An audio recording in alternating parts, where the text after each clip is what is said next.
Psalm 139, verses 7 to 10.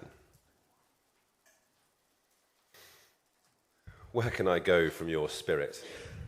Or where can I flee from your presence? If I ascend to heaven, you are there.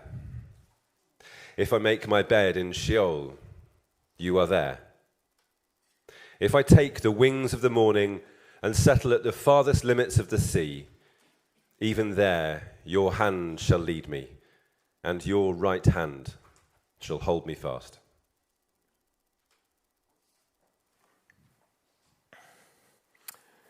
Amen. Happy New Year. And thank you for choosing to be here again this year. I don't take your presence for granted. It is lovely to see each one of you, so thank you for being here. I have a question for you at the beginning of this new year. When was the last time you felt the presence of God? And where were you? I don't mean an intellectual knowing. I don't mean when did you last have a clever thought about God. I mean a felt experience of his presence. Where were you? It's interesting, for most people, when you ask them that question, whether they are Christian or not, they will often say outdoors. Somewhere in nature, be it a sunset, be it the mist across a lake in the early morning, be it simply a flower breaking through the asphalt on a road. Or have you ever had one of those silent exchanges with a bird where they land in front of you and you catch one another's eyes and you hold it just that little bit longer than usual? I remember being captivated by David Attenborough's original Wildlife on One series when it came out. I was allowed to stay up past my bedtime to watch it. The beauty of God's nature and creation. Moments of divine wonder and awe. And I would say encounter. I'm a big fan of the mountains. I love getting into the mountains when I can. There are a couple of occasions in my life where I've had the privilege of camping up high. And there is something so special about poking your head out of the tent on a cold evening up a mountain and seeing the vastness of the cosmos, of the universe. Realizing just how small you are, how immense God is. Moments of transcendence. The Scottish-American naturalist John Muir, in writing a personal letter to his brother, said this: "I'm sitting here in a little shanty made of sugar pine shingles this Sabbath evening. I've not been at church a single time since leaving home. Yet this glorious valley might well be called a church. For every lover of the great Creator who comes within the broad, overwhelming influence of this place fails not to worship as he never did before. The glory of the Lord is upon all his works. It is written plainly upon all the fields of every clime and upon every sky. But here in this place of surpassing glory, the Lord has written in capitals. I hope that one day you will see and read with your own eyes."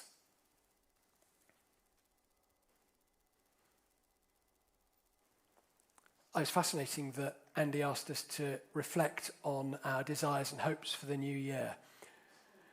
I've been doing a little bit of that, and I've set myself an intention, not a resolution, but an intention for 2025. Not to know more about God, but to know God more. I have a head full of ideas. I'm good at ideas. I do ideas. I can do books. But this year I have a desire in amongst all of that study that will inevitably take part in life to not lose God in amongst all of that. Because it's easy for all that to become a substitute for God. My intention for this year is to know God, to encounter the living God and be transformed by him. That's what I want for this year. But what about you? Does that idea resonate with you for an intention for 2025? It is in this context that I am excited that we as a church were afforded the opportunity at the end of the last year to buy 7 acres of woodland just over there. For those of you that aren't aware, a woodland came up for sale at the end of last year. 7 acres. It's not in great repair, but it came up for sale. And we were afforded, thanks to a generous gift of an anonymous church member, to purchase that woodland. I was an advocate for that in the church meeting where we decided we would do that. I am really excited about the opportunities. And my aim over this next few Sundays is to share my excitement with you. I've called it a woodland vision. I'd like to share with you why I am so excited about this as an opportunity for us as a church. Next week, I've invited my friend and a spiritual director, Brian Draper, to come and share. He came here at our church weekend last year. And when I texted Brian, I said, "Brian, help!" ! We've bought a wood. He just sent me back block capitals. Wow, wow, wow. What I want you to do is hear something of his excitement. As somebody who spends his life leading people on nature retreats, I want to capture something of his excitement for the vision. So he's going to come, he's agreed to. He's in the middle of writing a book project. He's taking no bookings for the next 2 months, but I persuaded him to come out for us next Sunday. So please be here for that. And then Andy is going to share his excitement the week after. But what I want to say, oh yeah, there you go, there's the slide to go with that. That's Brian. No, sorry.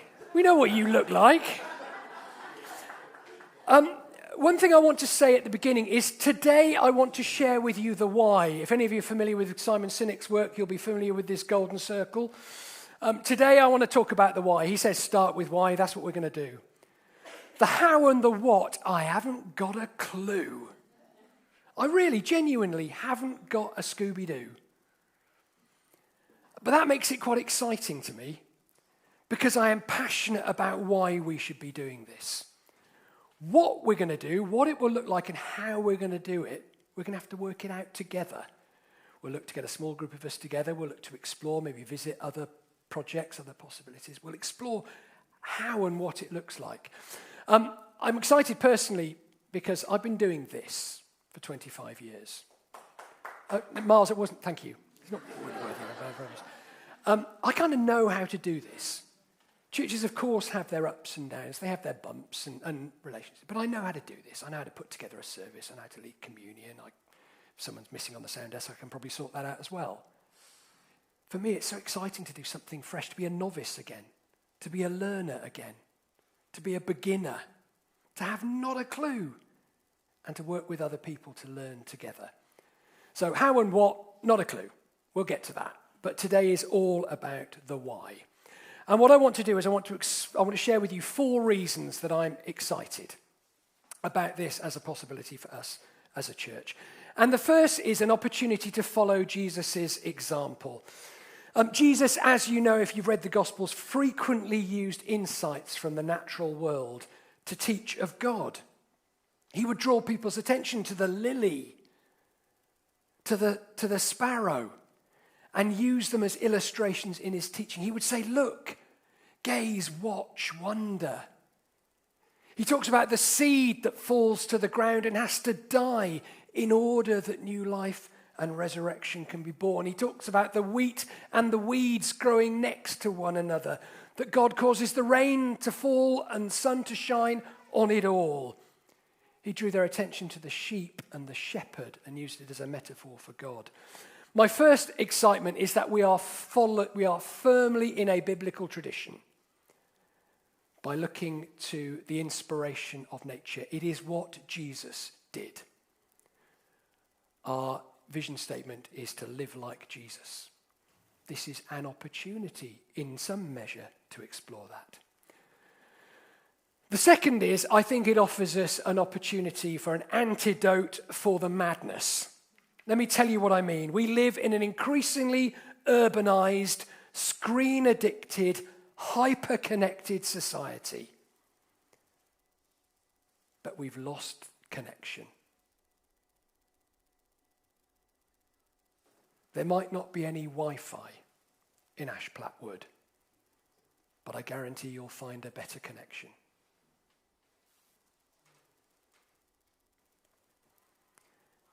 We've lost touch with the seasons. People used to be aware of what fruits and vegetables were in season at what time of year. Now we just pick them up off the shelf, flown from another country. Yes, we will be out in the cold, in the snow, in the wet, in the rain, because part of it is to re-engage with the seasons, to reconnect with the rhythms of life. The shorter days, the longer nights, we just flick on a light now at home and extend the day by a few hours in either direction. What does it mean to be connected to the rhythm of the seasons? And for so many of our children, they think this is what lamb is. It comes shrink-wrapped from Tesco's. I hadn't planned this story, but we took a group away from the estate where I used to work. They're from southeast London. They'd never seen farmyard animals outside of a book. And driving to the countryside, the first comment from one of them was, "Cows are huge!"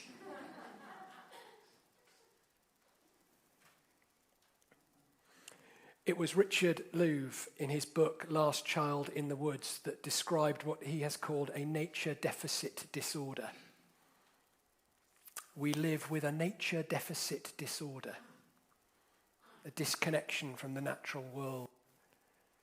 This is perhaps an opportunity as a church or as a small group within a church to explore the healing of that and correcting some of that. The third reason I am excited is for environmental stewardship. Friends, this is so important. We live in absolutely unprecedented times. You are aware of this.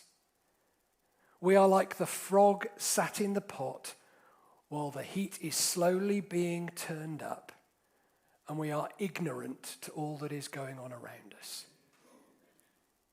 We are in an era of mass extinctions. Bird species, insect species are plummeting, absolutely plummeting. Biodiversity collapse around us, caused by us, on a planet that we rely on for our existence. I am excited about this as an opportunity as a church to explore environmental stewardship. And I say this advisedly and carefully and thoughtfully. This is about salvation.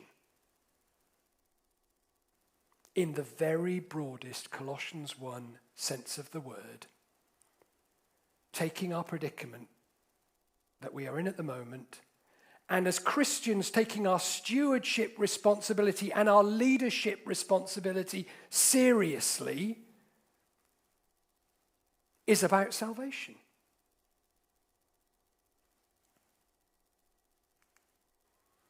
In their book, The Lost Words, I can't read the authors on that, it's too... Robert McFarland and Jackie Morris tell a story. The Oxford English Dictionary is this big. The one they use in school is the shorter Oxford English Dictionary. Do you remember that from school? We're looking up on phones these days. It probably doesn't exist. But anyway, the shorter English Dictionary is an abridged version of the Oxford English Dictionary. A few years ago, they needed to take some words out because it was getting too big. And they needed to fit in words like Wi-Fi, mobile phone.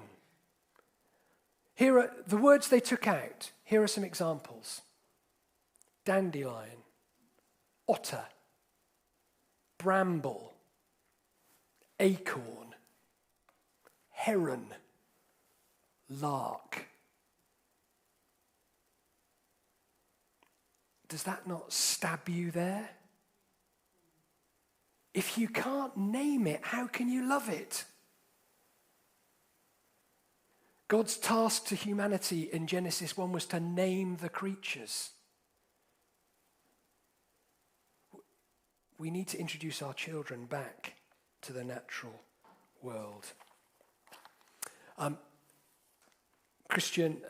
Christian naturalist and theologian Sally McFague said this: "It's hard to care for the earth if one has never cared for a piece of it. The particular is the basis for the universal." This is a church affords us that opportunity. My fourth reason that I'm excited by this is I genuinely believe it is a way to encounter God. I think this is an opportunity that is missional for us as a church. There are plenty of people out there who would never set foot inside our church building, but may just hear about this and be willing to set foot in a wood. Now, I know some of you will carry concerns and fears about this because worshipping the woodland sounds a little bit pagan, sounds a little bit perhaps sub-Christian. What's it going to look like? Is this all a bit dodgy? I had the privilege yesterday, on Saturday, of reading a thesis, a Durham thesis by a colleague of mine, Dave Steele, a minister in Brighton, who's written on this subject. I darn well hope he publishes a book based on this thesis, because it's a Christian grounding for why this is important for Christians. And he argues in that book that you don't need to look very far in the Christian tradition to find the church connecting with the seasons. The Anglican year that most Anglican churches follow is based on the season of the year. Equinoxes, solstices, moons. They're held within the Anglican year. I would argue that it's us who have taken a wrong turn. And actually engagement with nature in worship is profoundly Christian. It's just something that modern society has forgotten and that we need to rediscover. I'm going to give you 3 quick other reasons why I think encountering God in nature is important. I'm going to give you an experience, an example from science, and a bunch of Bible. First is the experience. If you've been in this church a while, you will know that, as I hope is true of all of us, my personal faith has been on a journey over 40 years of being a Christian. If you think the same as you did when you're 18, as Muhammad Ali said, you've probably wasted 20 or 30 years of your life. We are here to grow, to learn. And I think as a 18 to 25-year-old, I had this vision of God in church as someone who was out there.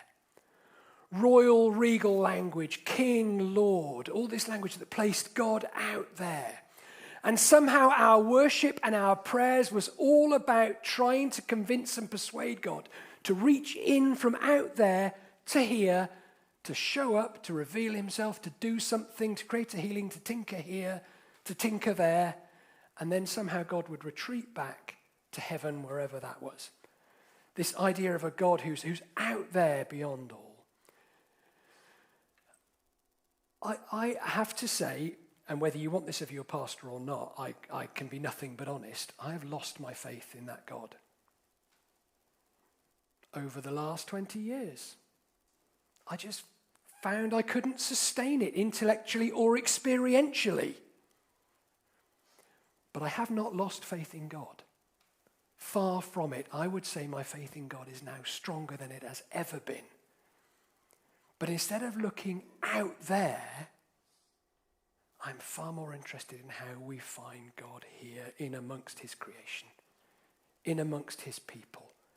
The God that creates all and sustains all.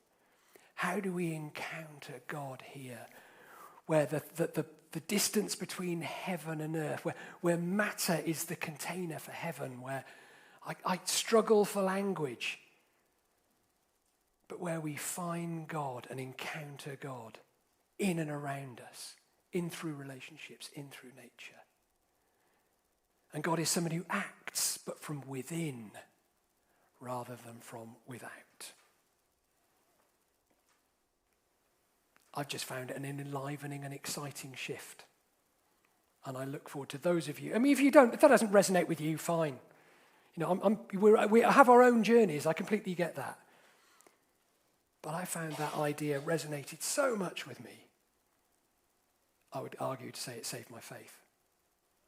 And I look forward to sharing that and exploring that and encountering God.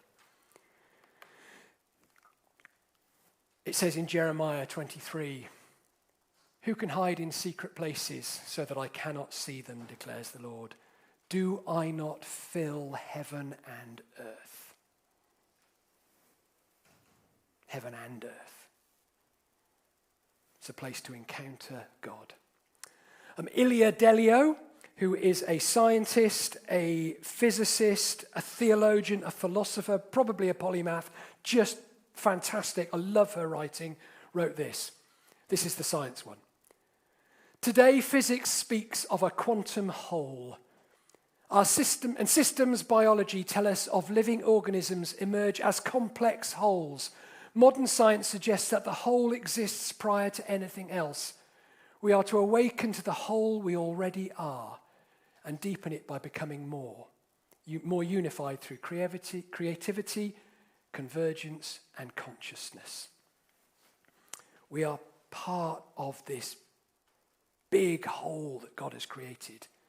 We are not separate from creation. We are part of creation that God sustains. Carlo Rovelli, award-winning Italian quantum physicist, in his book, Reality Is Not What It Seems, talks about this.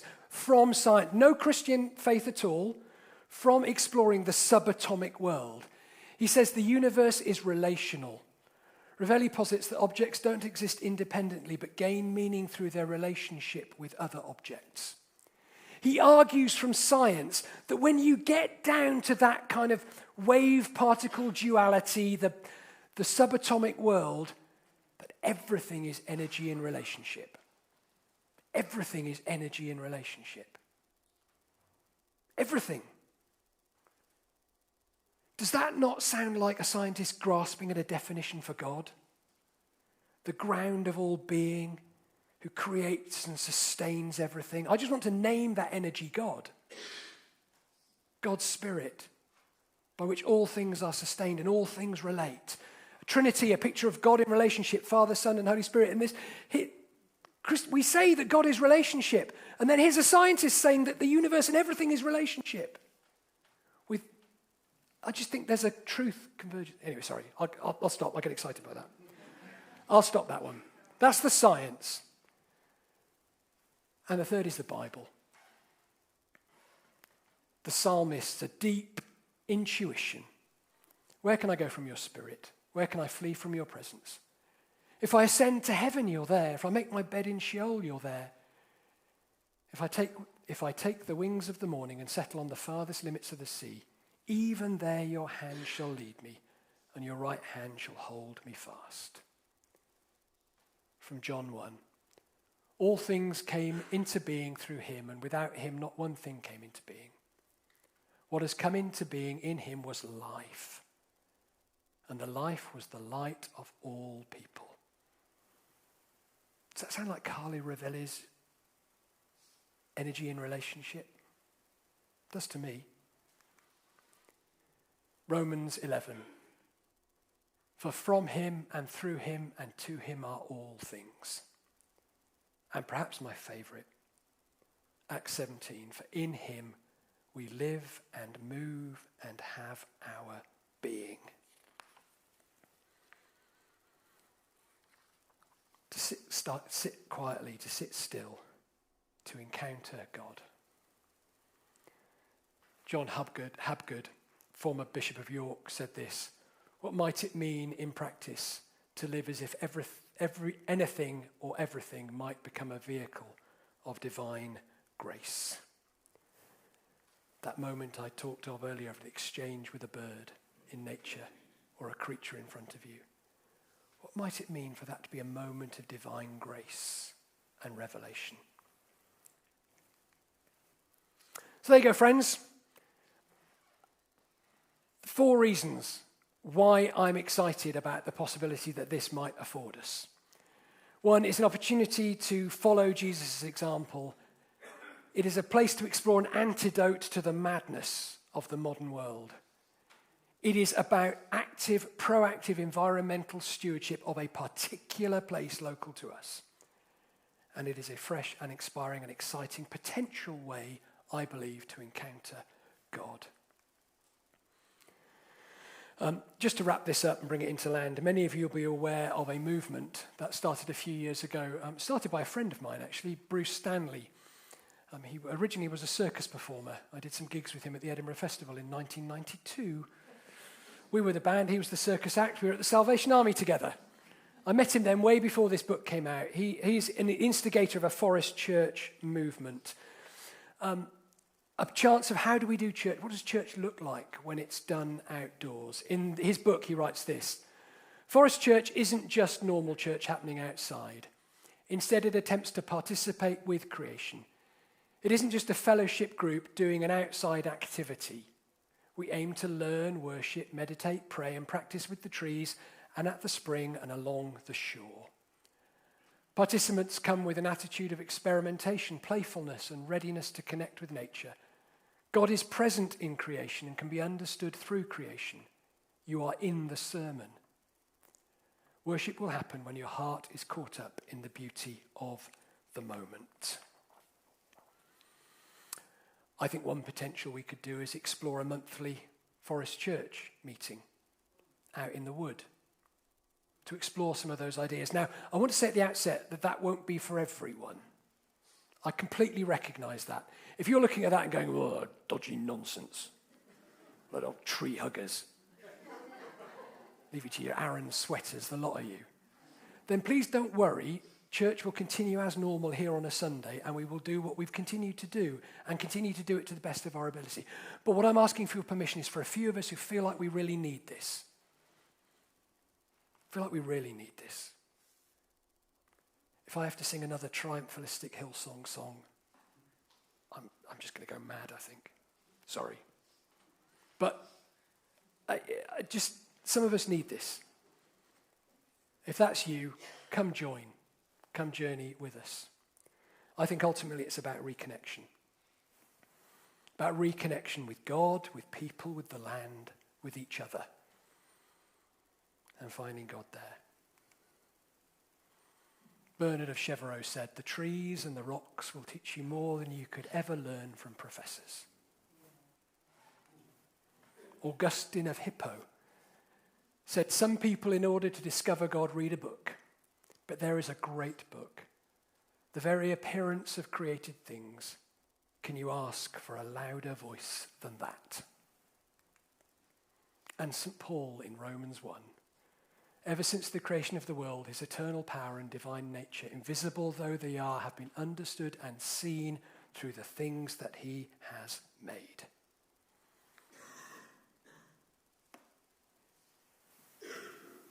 Let's go on an adventure together. How? What? I haven't got a clue. But I'm excited. And I know why I want to go on this journey. So I invite you to come, to join, to learn together. And I just want to leave you with a challenge that actually, if you think this all sounds a bit strange, and you're there feeling defensive, I would just challenge you to be open to possibility. Open to the possibility that actually it might be modern society that is misguided, even broken. That somewhere in our technological search for solutions, in our endless quest for convenience, we took a wrong turn and lost something precious en route.